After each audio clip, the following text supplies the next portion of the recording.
The Pulse Community Podcast is brought to you in part by Windsor Plywood in French Creek, specializing in hard-to-source interior and exterior home finishing products, including flooring, doors, and moldings, and exterior project materials such as yellow cedar. Windsor Plywood French Creek carries high-quality, responsibly sourced products and are committed to providing outstanding value and personalized, one-on-one service to all of our customers, homeowners, do-it-yourselfers, renovators, builders, designers, craftsmen, and contractors. Regardless of the type or size of your project, Windsor can help you bring your vision to life from start to finish. Let Windsor Plywood in French Creek help you with your renovation, new build, or building project. Visit them online or call 752-3122. Here come Peter, here comes Dave. Oh, listen. Bringing stories, making waves, no missing. Spinning tales in the podcast cave, so sweet.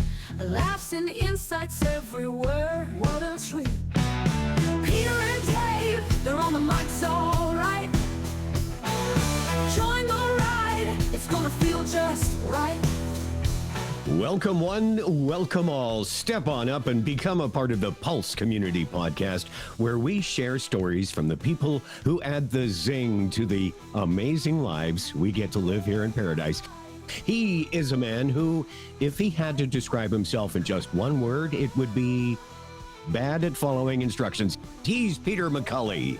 That's more than one word. And he is a man known for having a lot of willpower and even more won't power.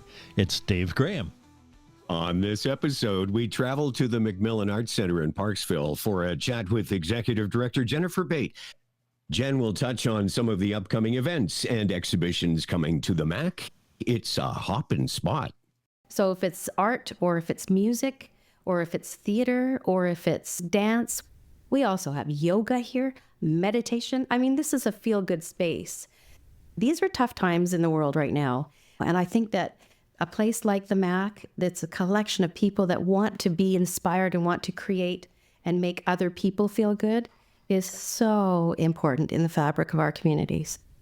And we chat with Ken Lavigne, a founding member of the Canadian Tenors, who talks about his musical journey and his new show, A Night at the Movies.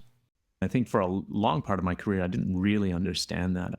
I thought it was my mission to impress people with the size and the power of my voice. And it took a while for me to settle into actually the vulnerable parts, the parts that you actually don't want to expose.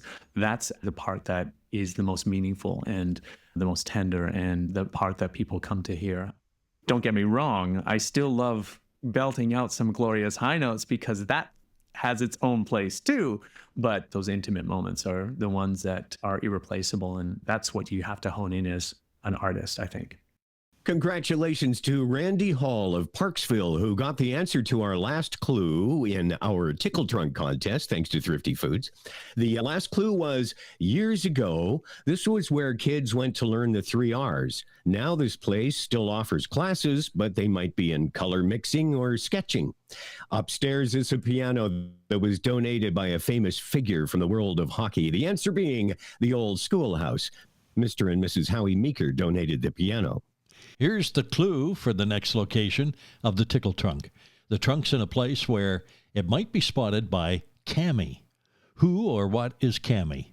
And if you need another clue, it's where Peter and Gracie went fishing on Skookum Kid Stories, Episode 8.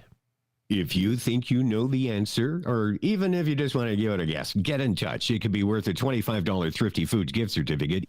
Email your answer to contest@thepulsecommunity.ca, or you can also check out the website and our Facebook page for clues and winners. Hey, Dave, are you all ready for the big game? You got your 7-layer dip and your cool ones all lined up for Sunday's Super Bowl? Go Philadelphia Chiefs! Go Cowboys. Ian Lindsay of Lindsay and Associates has played an active role in the local community since 1979. He has been with RE/MAX, Vancouver Island's most advanced real estate business network since 1996, marketing and selling residential, rural, strata, recreational, investment, and project development real estate. Ian has received several awards recognizing his exceptional community commitment locally. as well as awards for outstanding performance and achievement from both RE/MAX International and the Vancouver Island Real Estate Board. You'll find true real estate professionals at ianlindsay.ca.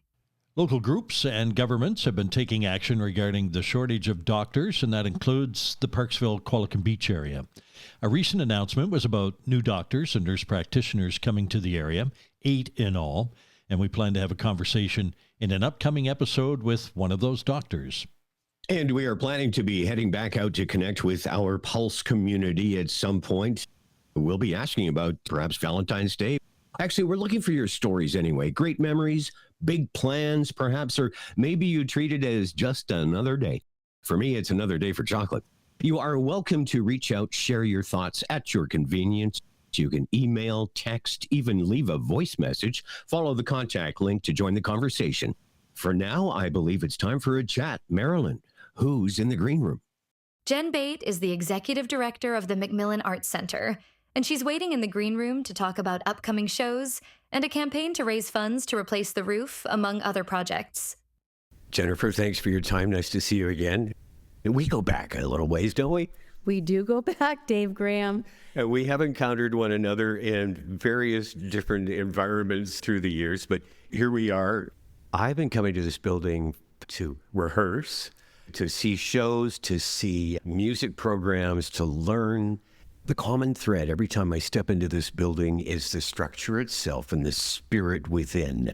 How does it strike you? Isn't she beautiful?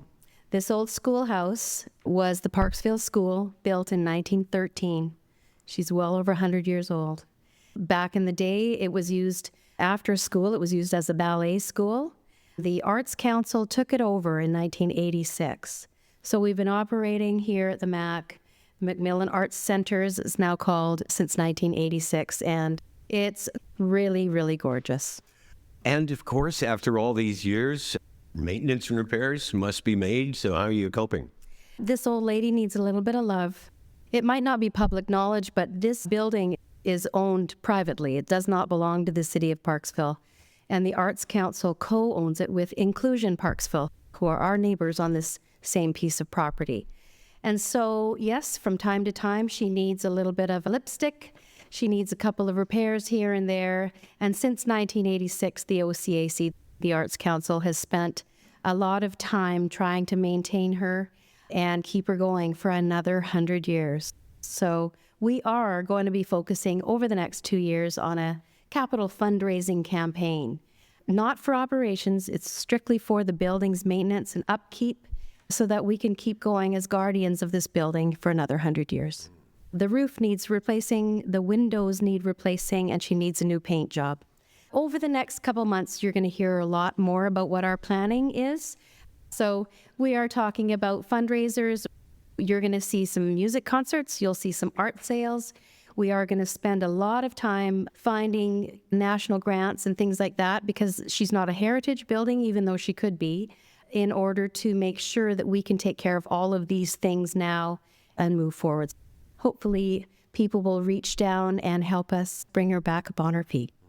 We could have a conversation that goes on for an hour as to the importance that a facility like this plays in the community. I think that every community needs an artistic hub, a center. Every artist needs a place where they feel that they have a sense of community. We get an awful lot of visitors to the Arts Center. I don't know about you, but when I get into a new city or I fly in somewhere, the first thing I'm going to look for is, hey, what's on? Is there a show on? Is there a music event or something? Arts speaks to people. It speaks to us as a community, certainly to our visitors, and we get our fair share of both. So I think that an arts center is the soul of a community, said there by an artist. As we sit here, I realize I really love silk painting. Right now, we have some great exhibits. We have now an Arts Council member show called Songs from the Heart. They were tasked with finding a song and then painting a 10 by 10 piece about it. The fun part of that is that you can try and guess what the song is by looking at the piece, and then we give you a hint underneath the label. And then beautiful work of Bev Robertson. She's from Down Island, Shawnigan ways. But if you've ever read about Georgia O'Keeffe, her lovely big canvas of flowers, and if you're a flower lover, you should come and check it out. It's gorgeous. I got here a few minutes early today, and I think in the space of 5 minutes, you probably dealt with 7 different things. But I suppose that's the nature of someone in your position. And here we are, 8 years you've been here now? I guess it's working out for you. Yes, I'm moving into my 9th year here at the MAC. Prior to this, my family and I were living in Hong Kong. We were there for 7 years. My husband, Bob, was a basketball coach, and he ran the guidance department, and my 2 daughters graduated high school in Hong Kong. We were there for 7 years and came back, and within a couple of years, here I am at the MAC. It's so funny because everywhere I seem to be in my life, I gravitate towards arts. I was the president of Echo Players for a long time. I started up Bar to Broadway Theater. That was a great project. In Hong Kong, I ran a 700-seat theater and 7-story art center. This is Hong Kong, so this is not unusual. But that art center hosted arts classes, visual arts, music, and theater. I had the Hong Kong Ballet on my stage, the Hong Kong Symphony. We were a very well-known, popular location for films. And that was a dream job for 7 years. Came back in 2014, and I've been here at the MAC since 2016. This summer marks the 25th anniversary of Mount Arrowsmith Biosphere and the 10th anniversary of their Amazing Places program. The MAC is celebrating both. How so? Well, the Mount Arrowsmith Biosphere region is coordinated through VIU. About 2 years ago, they reached out to me. They actually know what we do for our summer exhibits, which is having a conversation that could be scientific-based, historical-based, but we do it through an artistic lens. They came to see an exhibit called Soft Shore that we had, and it was all about the soft shore where land and water meet. The conversation was about that, but we did it through an artistic lens. So artists were able to be part of an exhibit, but it featured 10 or 11 different mediums. So we had a glass artist and a steel artist and textile artist and a carver, a potter. And I guess they really, really liked the whole concept of bringing in all of these artists to have a conversation. So here we are in 2025, the 25th anniversary of the Mount Arrowsmith Biosphere, and they want to do the same thing. So what are we going to do? Well, how about we talk about the 10 amazing places and bring in a group of artists that are going to be their representation of these 10 amazing places. So you're going to see Red Cod Forge is going to be joining us. He's going to be doing 10 pieces. Each of the 10 amazing places will be represented. We have the Haida Carver. Mike Bellis is going to join us. The Spinners and Weavers are going to be creating unbelievable pieces for these 10 amazing places. A mosaic artist, a watercolorist, Peggy Burkowski, is going to join us this summer. We've got oil painter Marjorie Blom. When you come into this art center, it's going to be all about Mount Arrowsmith. You're going to learn about the biosphere. It's a UNESCO chosen biosphere. 2 of them are on Vancouver Island, and we live in one. So some of the 10 amazing places are Cathedral Grove, Rathtrevor Park, Top Ridge, Notch Hill, Qualicum Falls. You'll have to go find the other ones because we're going to encourage everybody to go out and check them out, and then come in here and see what the artists do to represent these amazing places. Wow, what a wonderful program. Yep. So people will be able, as they visit the MAC through the summer, be able to see art as it's being created. I think we're going to have at least 2 artists here for the whole summer. They'll take over the studio. You might see a carver in there creating work all summer long. It's such a pleasure to watch an artist at work. And frankly, it's a pleasure for them to get out of their studios and their solitary lifestyles and then come in and be a part of what is a busy space. We had 8,000 visitors to the MAC last summer. And of course, we have our lovely urban art garden right next door to this building, stewarded by the PQB Fruit Tree Foundation. In that urban garden next door, we have Stuart Dan LaRock, who is a hydroponics expert. He will be teaching classes and workshops on tree pruning to hydroponics. Our Creative Kids Summer Art Program happens in that garden. Check it out. It is the place to be in the summer. What's coming up in February? This is just a small snippet, mind you, because our studio is booked 7 days a week. For February, I would highlight 3 in particular.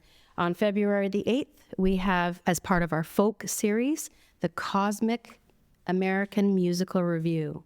You're going to have to check it out and find out what that's all about. It's a selection of local artists. On February the 23rd, one of our exhibiting artists, Laura Cargela, is going to be doing a workshop for 4 hours. It's called Finding Your Visual Voice. She is an amazing arts educator. She's traveled across the country as an artist in residence, and now she's coming in not only to share her beautiful work in the concert gallery, but to share her knowledge. Finding Your Visual Voice workshop is going to be on that Saturday during the day. She's also doing an artist talk, and just for fun, she's going to do a class on how to apply for grants as an artist. So she's got a lot of knowledge to share. I highly recommend you check her out in February. The last day of February, we have a Tales for the Telling, adult storytelling. It's called Fables, Fancies, and Facts. And I leave that with you. Mm-hmm. If you've ever had a professional storyteller tell you a story, it is such a great experience. It's uplifting, it's interesting, it's fun, and you feel like a kid again with somebody telling you a story. So the Tales for the Telling program is one of my favorites here at the MAC. Before we wrap, what else would you like to touch on? I just want to say how proud we are as an organization since I started here at the MAC. Not only have we created the Urban Art Garden, our School for Creative Arts, the gift shop, which now hosts 180 local artists, and of course our box office. We handle all the ticketing for all the great stuff that's happening down in the Parksville Outdoor Theater. So check out our box office online because we're selling tickets for Rock the Park. Can't tell you who's going to be the opening act because it'll freak everybody out. Last year it was Trooper. But we also have really, really important partnerships with Elder College. We run programs on Mondays for Elder College. We've just signed an agreement with RDN for some creative kids classes. And of course, we have a gorgeous satellite gallery now at the Bayside Oceanfront Resort. They have artwork of local artists in the dining room, in the hallways, and in their hotel rooms. So thank you to the Bayside for being such a great partner for us. You know, it brings to mind a conversation that could take another hour, and that is about connecting people with art, extending the gallery out into the community, but also encouraging and showing people, guiding people how to express themselves creatively. As we're sitting here and you're talking about that, I'm surrounded by all of this art. It strikes me how helping others to express themselves creatively is helping to achieve their potential as humans. We are a safe, artistic, enthusiastic space. I think that there's not one person that doesn't walk in here and feel comfortable, inspired, maybe happier. Arts make us happy, right? They do something inside. They give us endorphins. They make us feel good about ourselves. So if it's art or if it's music or if it's theater or if it's dance, we also have yoga here, meditation. I mean, this is a feel-good space. These are tough times in the world right now. We got through COVID, you know, we had to close this building down and are just coming back up on our feet with music programs and things like that. But it's a tough world out there right now. And I think that a place like the MAC, that's a collection of people that want to be inspired and want to create and make other people feel good, is so important in the fabric of our communities. All of the wonderful things that happen in a space like this contribute to the spirit that you feel as you walk through the doors of the McMillan Arts Center. Jennifer, thanks for your time. Thank you, David. It was really fun. You know, I think we are all artists, even though some of us do not believe this. I believe we are. I choose to believe that art is not limited to something you hang on a wall or perform on a stage. As an artist, I am of the crowd who says art is essential to a properly fulfilled life. It can be expressed in unlimited ways, and I will always be a supporter of places like the MAC that help people to do so. Oceanside Seaweed. That little pot shop is Parksville's first licensed cannabis store. Since April 2022, Seaweed is under new ownership. With a product expert at the helm, that includes 2 decades of retail mastery and 7 years in the cannabis industry, Seaweed is a legacy in the making, with cannabis products regulated by Health Canada. Community-minded Seaweed is a member of the Parksville Chamber of Commerce, the Parksville Downtown Business Association, and the Retail Cannabis Council of British Columbia. Those 19+ can drop by the store at 154 Middleton Avenue next to Tablet Pharmacy. Open Monday to Friday, 9 a.m. to 8 p.m. Weekends and holidays, 9 a.m. to 7 p.m. Visit the online store at seaweedoceanside.ca. We encourage you to check out our Skookum Kid Stories, delightful original stories, including the adventures of Captain Dave and his buddy Larry the Lobster aboard the Mellow Submarine. And then there's Peter and Gracie. Gracie's a dog. Peter isn't. Peter and Gracie, the Eskimo dog, have news stories coming out regularly. Their latest story has them going on a tour of the Dashwood Fire Hall and meeting Chief Nick. You'll find all the stories at skookumkids.com and wherever you like to listen to podcasts, including Apple, Spotify, iHeart, and Amazon. The Pulse Community Podcast is brought to you in part by Windsor Plywood in French Creek, specializing in hard-to-source interior and exterior home finishing products, including flooring, doors, and moldings, and exterior project materials such as yellow cedar. Windsor Plywood French Creek carries high-quality, responsibly sourced products and are committed to providing outstanding value and personalized, one-on-one service to all of our customers, homeowners, do-it-yourselfers, renovators, builders, designers, craftsmen, and contractors. Regardless of the type or size of your project, Windsor can help you bring your vision to life from start to finish. Let Windsor Plywood in French Creek help you with your renovation, new build, or building project. Visit them online or call 752-3122. We appreciate Windsor Plywood for joining our growing family of sponsors of the Pulse Community and the Skookum Kids Stories podcasts. We have some opportunities available for anyone wanting to support coverage of the people and stories of mid-Vancouver Island. To find out more about sponsorship options, email me, peter@thepulsecommunity.ca. I believe we have another guest waiting to join us. Marilyn, do we have someone, I don't know, maybe a singer in the green room? Ken Lavigne is in the green room. Ken was born and raised in Victoria and has attended the University of Victoria and the Victoria Conservatory of Music. He is one of 4 founding members of the Canadian Tenors. I was thinking back to the last time I saw you. We were on stage together at the Philberg Festival. I was just the MC. Of course, everybody was there to see you. That was a few years back now, pre-COVID. And then along came this pandemic, and we all found new ways to function. And I have to think that for someone who depends on crowds gathering for a living, this presents challenges. How did you work around, and are there any positive spin-offs that came out of that? Talk about having the rug pulled out from under you, for sure. And I think that many of us musicians who are in the live performance space really found ourselves not entirely sure how best that we might be able to pivot and make a go of it. And so for me, it was one of those really awkward moments of spending a few months sort of twiddling my thumbs and realizing I have this music inside of me. I have an audience. Why don't I embrace the new technology that everyone is using right now? And so I started in earnest to work on some serious YouTube connections, and suddenly it just blew up. I think realizing that a lot of people had a lot of time on their hands and were spending it in front of their phones or on their tablets or on their laptops, and was able to connect with my fans that way. And that's blossomed into a really wonderful community of musicians and singers and fans that I couldn't have possibly imagined. I don't know if it's necessarily a good news story, because I really missed the audiences and I really missed the being able to connect live. And I recall we had this one moment we were going to do a live feed on Facebook, like a Facebook concert. That was all the rage.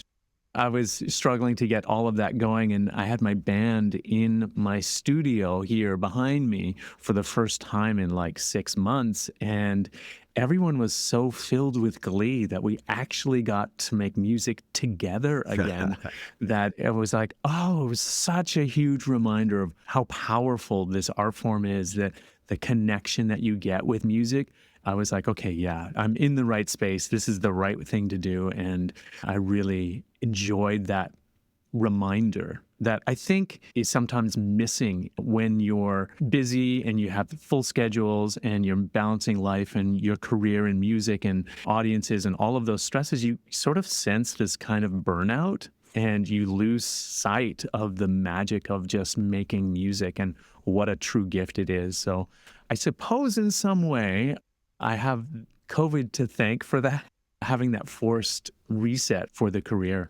That's what I sort of found myself doing during that time.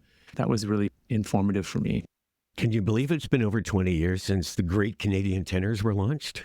That is is humbling in so many ways to realize that I was part of that all those many years ago, 2 decades. My goodness gracious, what a trip.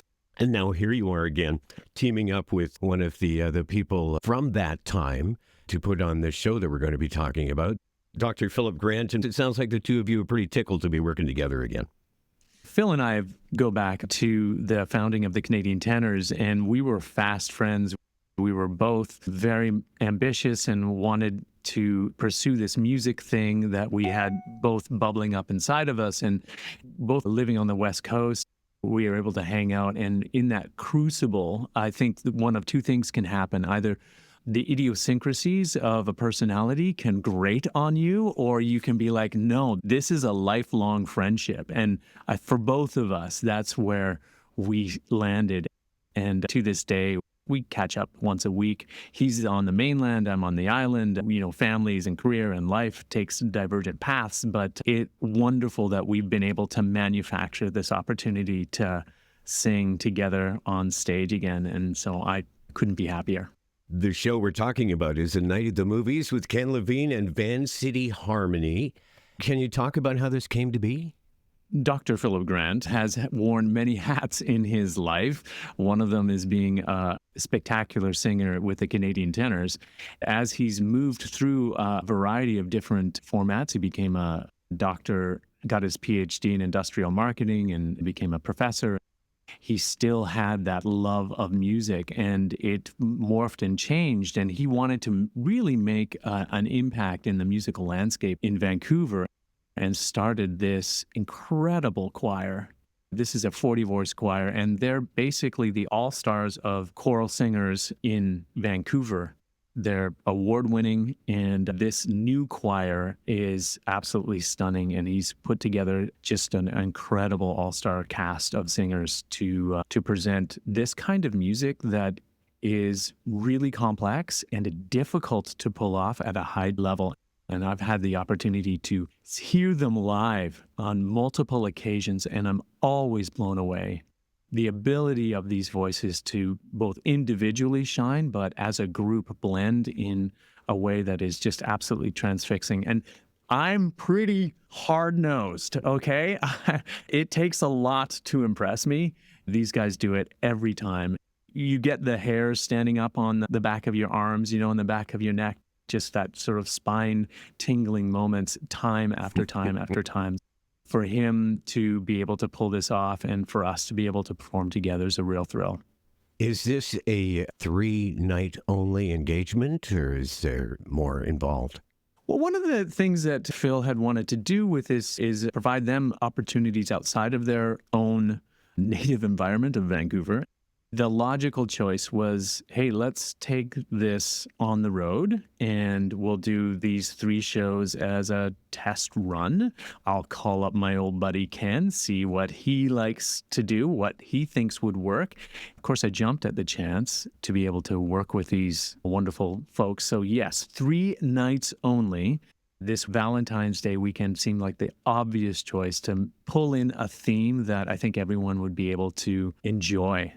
We're having a heck of a fun time putting all of the music together. Did you have a hand in deciding the final program?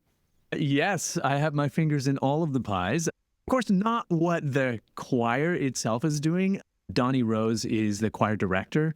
He and Phil, and they have their creative team, are responsible for pulling all of the threads together to make what the choir does come to life. We're going to be collaborating on a number of the songs together. I'm going to be doing some solos that will help fill out the show. And of course, Phil and I are going to be joining our forces for a duet that I think is 20 years in the making. The show promises a spectacular, and I'm quoting here, a spectacular evening celebrating the most iconic songs ever to grace the silver screen. That's raising the bar a little bit. Are you a movie fan yourself? Oh, yeah, of course. Yeah. Love the movies. Love old-time movie musicals as well as modern movies that incorporate music as part of the soundtracks. Big film buff, for sure. When I look at your website and I look at the touring shows that have included Ken Lavigne's Christmas musical roadshow and The Road to Carnegie Hall, 3 Nights with the Tenor, the Italian Tenor and the Singing Cowboy. I'm wondering, is this you designing and managing your own career, or are you relying on others to help you put this together? I come up with the creative ideas. When I collaborate with my musicians, I say, okay, this is the main idea. These are the songs that I want to present. This is the thrust of the whole evening. It's working out the music in collaboration with my musicians that really helps bring it all together. I do have an agent. I do have some management that helps everything function on the back end so that everything goes off smoothly, because left to my own devices, like most musicians, I'm excited and take the music seriously. A lot of the details, sometimes I'm not so concerned about. So thankfully, for everyone involved, I have a lot of help making sure that things go smoothly behind the scenes. If somehow music were to go away tomorrow, God forbid, what would you want to do? What's choice number 2? Well, I think I'd probably get into podcasting. The thing that I've been doing in addition to my live performance since the pandemic was I realized that there was a lot of folks out there that had ambitions to improve their singing. And I had this whole back catalog of knowledge and experience that I really wasn't utilizing. And I felt, it's time for me to share this. There's people out there that I think I could really help and benefit. So I've been very seriously pursuing the vocal coaching realm. And so I have students from all over the globe, from Paris in the UK to all throughout North America, people who are interested in improving their voices, and I help them achieve that through this online portal of vocal coaching. It's been a real wonderful drive. So when I say podcasting, I think it's more, I enjoy meeting people and getting to know them, and you're never more exposed and raw than when you're singing for someone. And so I feel that I know these students very well, and I'd like to keep that going in whatever capacity, whether it's vocal coaching, whether it's meeting wonderful folks such as yourself and getting to know them is a real treat. Interesting line there. You're never more exposed and raw than when you're singing for someone. For people unfamiliar with the environment in which you spend your days, they're thinking, this is what they do for a living. They sing, no big deal. That's their job. At your level of performance, this is a place you have to go in order to reach your standards. I think you really have to think of your job in 2 ways. As a performer, there's a technical feat that you're trying to accomplish. You need to just sing the right notes at the right time with the right words and create that sort of space in the right idiom. Then there's this artistic side that you really need to expose yourself, because everyone can smell a phony a mile away. Either you're phoning it in as a musician, or you're trying to put up some false bravado. And people, that's not why they came. They didn't actually come to hear your voice. They came to hear you as an artist, as a person, and really get that personal connection. So being able to sort of deconstruct whatever that persona is and just be real, that's the part of the artist that you realize is the most painful thing to go through, and just be comfortable in that zone. I think for a long part of my career, I didn't really understand that. I thought it was my mission to impress people with the size and the power of my voice. And it took a while for me to settle into actually the vulnerable parts, the parts that you actually don't want to expose. That's the part that is the most meaningful and the most tender, and the part that people come to hear. Don't get me wrong, I still love belting out some glorious high notes, because that has its own place too. But those intimate moments are the ones that are irreplaceable, and that's what you have to hone in as an artist, I think. Have you any other projects in the works that you're able to talk about? Well, you mentioned one of them. One was the Spaghetti Western, which is a fun show that I've put together. It's basically this other persona of the singing cowboy. I love Western swing. I love that Western music, old singing cowboy medleys, gunfighter ballads. Marty Robbins, those old gunfighter ballads, El Paso and whatnot. They're really fun, and I've been messing around with some cowboy yodeling too, and it's a lot of fun to be able to present that. So I'm looking forward to doing that in March, and those will be some shows in Alberta where they really know their cowboys. So those are some of the stuff I'm working on right now, and constantly recording, constantly putting stuff out into the world and seeing what becomes of it. That's my job right now. Thank you, sir. Thank you very much for the opportunity. You know, when Ken mentioned that he's now yodeling, I was tempted to follow up on that. It's a bit of a departure for a guy known for, well, not yodeling. Nonetheless, it sounds like they have an entertaining program set for around Valentine's Day at select locations, including Knox United Church in Parksville. Dave, I don't know if you remember or not, but when we were kids in elementary school, everybody bought a big bag of Valentine's Day cards, at least enough to give to everybody in the class, and we all exchanged them, put them up on the boards, all that kind of fun. I'm not sure that's how you celebrate Valentine's Day anymore. Lots of folks buy chocolate, buy cards, buy flowers, go for dinner, that kind of thing. We want to know what you have to say about how you celebrate Valentine's Day. Is it your favorite occasion, or do you think it's just a greeting card day? Or do you land somewhere in between? Tell us in your own voice, or text us or email us. Go to thepulsecommunity.ca, click on contact, or maybe we'll see you sometime soon as we take the Peter and Dave Roadshow to a busy spot near you. Okay, Peter, it's time to head down to the cafeteria, see what special Mabel has for us today. Mabel follows all the trends, and she's been experimenting a lot lately. Yeah, last week she came up with a chocolate bacon cake. Eugh. And then she made us that green salad in the microwave. Maybe there's some leftover haggis. Here come Peter, here comes Dave. Oh, listen. Bringing stories, making waves. No missing. Spinning tales in the podcast cave. So listening. Laughs and insights everywhere. What a treat.